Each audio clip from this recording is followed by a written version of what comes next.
त्याच्यामुळे येणं जाणं थोडं इकडे पुढं मागे होते. माझ्या विरोधकांना वाटतंय की उभंच राहणार. म्हणलं ते तुम्ही स्वप्नातच बसा आणि त्या ठिकाणी तुम्हाला तिसऱ्यांदा पाणी पाजणार आहे. विरोधकांनी नोटंकी चालू आहे. कुठं आम्ही कर्जमाफी देऊन सुद्धा पंढरपूरला जाऊन बसायचं कारण काय होतं असं आपले विरोधक बोलत होते. इतके विरोधक बोलले पण त्यांना उत्तर कुणी दिलं असेल तर ते तुम्ही दिलं. त्यांना कुणी उत्तर दिलं असेल तर महाराष्ट्र सामान्य जनतेने दिलं आणि युवांनी दिलं. मग तिथं कुठेतरी शांत बसायला लागले. पालकमंत्री सुद्धा माझ्यावर बोलले, इथलेही बोलले आणि सोलापूरचे बोलले. काय फरक पडतोय? त्याला वरून आदेश येतो, बोला, राजकीय दृष्टिकोनातून सुरू करा काय बोलायला, आणि मग त्या ठिकाणी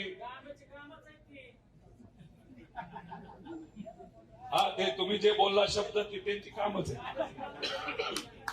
आणि असे नेते आपल्या बोलले पण झालं असं. सुरुवातीला कर्जत जामखेडचे बरेच लोक, महिला, तुम्ही सर्वजण तिथे आलात. वातावरण गरम व्हायला लागलं. पहिला दिवस गेला, दुसऱ्या दिवशी सुद्धा आपल्या कर्जत जामखेडची लोक आली, सोलापूर जिल्ह्याची लोक आली, पश्चिम महाराष्ट्र मराठवाड्याची लोक आली आणि तिसऱ्या दिवशी विदर्भापासून लोक सुरू झाली. मग कुठेतरी सरकारला कळलं हे जरा अवघडच दिसतंय. आणि मग तिथे बरेच लोक आले. शेतकरी संघटनेचे अनेक नेते आले, आपल्या पक्षातले नेते आले, इतरही पक्षातले सर्व नेते आले, काँग्रेसचे नेते आले. आणि मग सगळ्यांनी पाठिंबा दिल्यानंतर, सगळ्या शेतकरी नेत्यांनी पाठिंबा दिल्यानंतर, सर्वसामान्य शेतकऱ्यांनी पाठिंबा दिल्यानंतर तेव्हा कुठेतरी सरकारला आता भीती वाटायला लागली. मग त्यांनी कोणाला पाठवलं तर संकट मोचक नेते म्हणजे आपले महाजन साहेब, ते होते जळगावला. त्यांचा मला फोन आला. मी म्हणलं साहेब काय करताय? अरे उठून जावा ना, काय प्रॉब्लेम आहे? आपण लगेचच उद्या बैठक लावू. आणि आपण फोन मोबाईल ह्याच्यावर बोलायचो, स्पीकरवर, आणि मीडिया समोर असायची. म्हणलं साहेब यायचं असेल तुम्ही या, आमच्याशी चर्चा करा, मुख्यमंत्री साहेबांची चर्चा करा, आणि मग त्याच्यात जर काय निघत असेल वाटा. आम्हाला काय ह्याच्यात राजकारण करायचं नाही. आम्ही कुठला आमचा झेंडा घेऊन बसलो नाही. आम्ही शेतकऱ्यांचा फोटो घेऊन बसलोय आणि विठोबारायांचं तिथं मूर्ती घेऊन बसलेलो आहे. याच्यात आम्हाला कुठेही काय राजकारण करायचं नाही. आम्हाला काय करायचं तर आमच्या शेतकऱ्याला न्याय द्यायचा आहे. फोनवर बोलले. चर्चा काय झाली की चला उद्या परवा आपण बसूया, अधिवेशन सुरू होण्याच्या आधी बैठक करू आणि तुम्ही ज्या मागण्या करत आहात त्या योग्यच आहे, त्याच्यावर चर्चा करून मार्ग काढू. तुम्ही ऐकलं असेल तर ह्याच्यावर स्पीकरवर चालू होतं, सगळं टीव्हीवर चालू होतं. आणि आपलं काय मत होतं की कशाला राजकारण करायचं. अजून 4-5 दिवस आपण बसू शकलो असतो. अख्ख्या महाराष्ट्रातून लोक अजून मोठ्या प्रमाणात आले असते. पण मग जर सरकारच म्हणते बसायचे, मुख्यमंत्र्यांना जर फोन झाला असेल, मुख्यमंत्री साहेब फोनवर बोलतायत की नाही आपण बसून मार्ग काढू, तर मग आपण त्यात राजकारण करणार नव्हतं. आम्ही म्हणलं ठीक आहे. आणि आपली काय अपेक्षा होती, पंढरपूर सारख्या पवित्र भूमीमध्ये कोण येऊन खोटं बोलणार आहे? कुठलं सरकार येऊन धाडस करणार आहे खोटं बोलायला?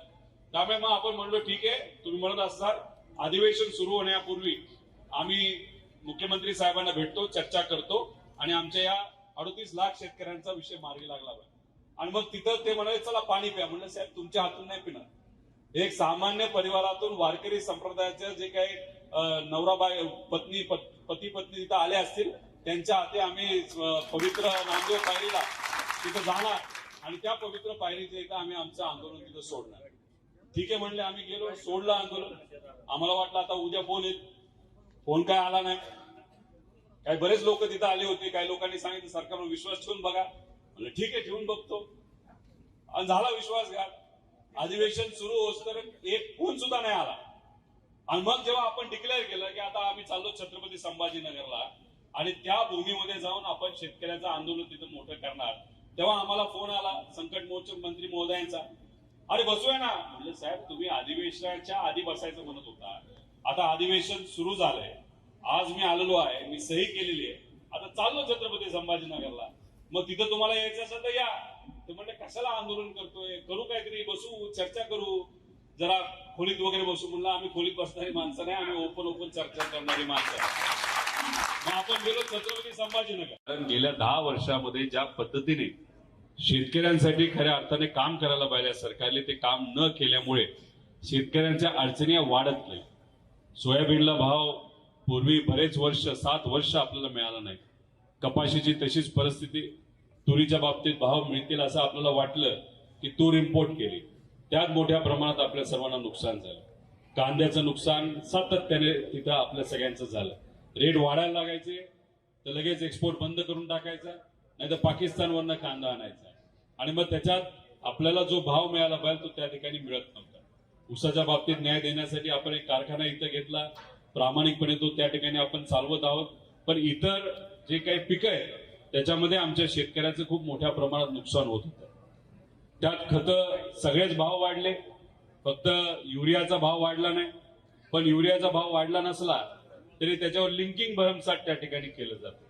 आणि मग ह्याला काय झालं, एका बाजूला पिकाला भाव आपल्याला मिळत नव्हता आणि दुसऱ्या बाजूला आपला खर्च वाढत होता आणि त्यामुळे आमचा शेतकरी तिथं अडचणीत येत होता. आणि जेव्हा शेतकरी अडचणीत येतो तेव्हा मजूर साहजिकच अडचणीत येतो, कारण शेतकऱ्याला त्याच्या हातात पैसा नसेल तर मजुराला तो पैसा कसं देणार, अनेक दिवस काम कसं देणार. त्यामुळे आर्थिक जी आपली ग्रामीण आर्थिक व्यवस्था असते ती मोठ्या प्रमाणात अडचणीत ती आली होती. आणि फक्त जामखेडचीच आली होती असं नाही, कर्जतची आली होती, अहिल्यानगर जिल्ह्याची आली होती, या महाराष्ट्राची आली होती. आणि मग कुठं ना कुठंतरी या शेतकऱ्यासाठी लढावं अशी भावना आपली नेहमी तिथं असतेच. मजुरासाठी लढावं, युवांसाठी लढावं, महिलांसाठी लढावं. आणि त्या अनुषंगाने जेव्हा कर्जमाफी जाहीर झाली आपण सरकारचं अभिनंदन केलं. पण मग जेव्हा GR बाहेर निघाला, त्या GRचा आपण अभ्यास केला, तुम्ही अभ्यास केला, आपण अभ्यास केला, तेव्हा कुठेतरी जाणवलं की 35,000 कोटीची कर्जमाफी जाहीर झाली असली शेतकरी आणि 60 ते 65% शेतकरी हे वंचित राहणार होते. मग जर शेतकऱ्यावर अन्याय होणार असेल आणि जर ते माहिती असताना सुद्धा पवार जर शांत बसत असतील तर ते पवार कसले. त्यामुळे आपण भूमिका घेतली की आदरणीय पवार साहेबांच्या मार्गदर्शनाखाली आपण सर्वजण काम करतो आणि जेव्हा खऱ्या अर्थाने सामान्य लोक अडचणीत असतात तेव्हा लढा हा आपल्याला हातामध्ये घ्यावाच लागतो. आणि मग त्या अनुषंगाने आपण सरकारला विनंती केली होती की अजून वेळ गेलेला नाही, तुम्ही यात लक्ष घाला.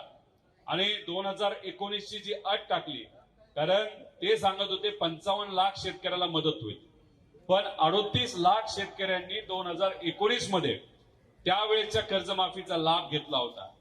जर तुम्ही अट टाकली असेल की 2019ला ज्या शेतकऱ्यांनी लाभ घेतलेला आहे त्या शेतकऱ्यांना जास्तीत जास्त 50,000 रुपयाची मदत आम्ही देणार आहोत, 50,000च्या पुढे आम्ही कर्जमाफी त्या 2019च्या शेतकऱ्यांना देणार नाही, अशी अट जी टाकली त्यामुळे साहजिकच 38 लाख शेतकऱ्यांवर अन्याय होणार होता.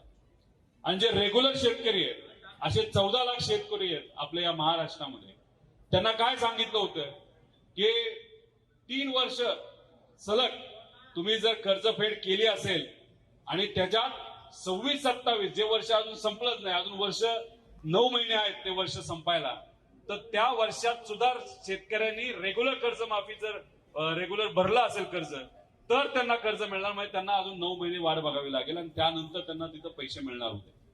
मग याच्यामुळे 38 लाख आणि 14 लाख असं एवढ्या मोठ्या प्रमाणात शेतकऱ्यांवर अन्याय होणार होता. 10 जूनला मुंबईमध्ये आपल्या पक्षाचं तिथं संमेलन होतं आणि मग त्या संमेलनामध्ये आम्ही पवार साहेबांना विनंती केली. पवार साहेबांनी आम्हाला सांगितलं होतं तुम्ही तसं उपोषण वगैरे करू नका, कारण उपोषण जर करायला तुम्ही बसला तर सरकार येईल नाही येईल आपल्याला माहित नाही. तेव्हा आम्ही आदरणीय पवार साहेबांना विनंती केली होती, साहेब आजपर्यंत तुम्ही शेतकऱ्यांसाठी लढला, मजुरासाठी लढला, युवांसाठी लढला, महिलांसाठी लढला, महाराष्ट्र धर्मासाठी लढला, आता आमची वेळ आलेली आहे या महाराष्ट्रासाठी लढायची. त्यामुळे आम्ही निर्णय घेतलेला आहे पवित्र भूमी पंढरपूरला जायचं आणि तिथे शेतकऱ्यांबरोबर बसून आमच्या अन्नदात्यासाठी म्हणजे शेतकऱ्यासाठी अन्नत्याग आंदोलन आम्ही तिथं करणार.